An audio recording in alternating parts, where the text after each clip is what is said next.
It's the same thing when you buy a car and all of a sudden you start seeing it everywhere. You're not actually seeing more of that car, you're just aware of it now. So basically all you've done is brought an idea into your subconscious mind's awareness, and now it has something to work with. So I'm going to give you a scenario. Two different people. Which one of these people do you think is incapable of succeeding? Person A has no skills but is committed to succeeding and doesn't have any kind of ideas about limiting beliefs like, oh, it's all who you know. You have to know certain people. You can't get big on YouTube, for example, unless you know certain executives in YouTube that understand the YouTube algorithm. And person B is the opposite. He thinks the only way you can succeed is by knowing someone, basically. Which person is literally incapable of succeeding? Of course it's person B. Person B literally will not succeed, no matter what he does. This is the main mechanism behind what's known as the law of attraction. Really, a lot of it is an illusion for just simply believing you can do something opens doors. And it's something that most people, including myself in the past, have missed. I've missed this before as well. Us humans tend to be blind to these sort of things because we get caught up in our own lives, our own limiting beliefs, our own insecurities. There's an old saying, man is what he believes.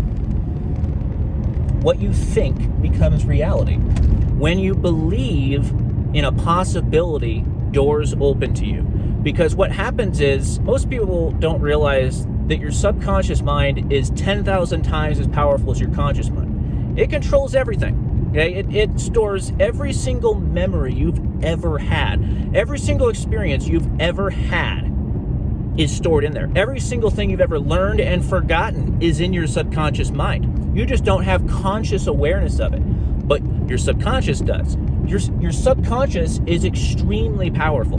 It knows how to make things happen. And so what happens when you believe something's possible, you start programming your subconscious mind. And really, kind of a misleading term, because really all that's happening, thinking about what's possible rather than what's impossible.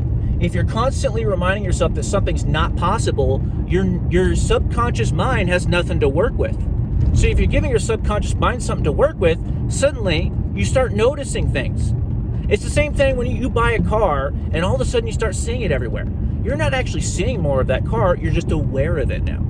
So basically all you've done is brought an idea into your subconscious mind's awareness, and now it has something to work with. Now it can be like, oh, okay, now we can start working towards this goal. Really, all a goal is, no matter how big the goal is, all a goal is A to B. How do you get from A to B? The only way you can do it is to start moving. You have to start moving towards B. Now, obviously, it comes down to perseverance, which again comes down to belief. Belief determines everything.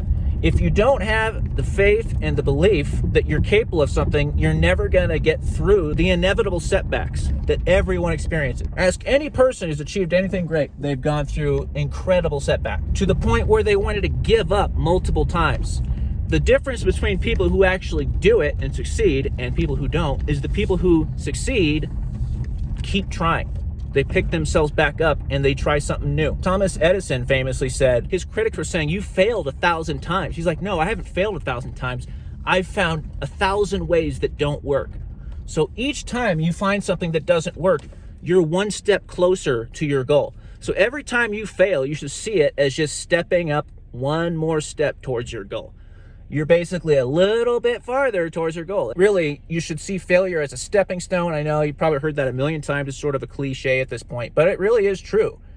That's really what learning is you're teaching your brain what doesn't work. Learning isn't so much adding new information, but deleting bad information. What you're doing is you're just guiding your mind towards the correct information. So anyway, guys, I appreciate you watching. Like and subscribe. Have a good day. Thank you for watching, guys. If you'd like to learn more insights into the human mind, be sure to check out this video over here, and I'll see you guys soon.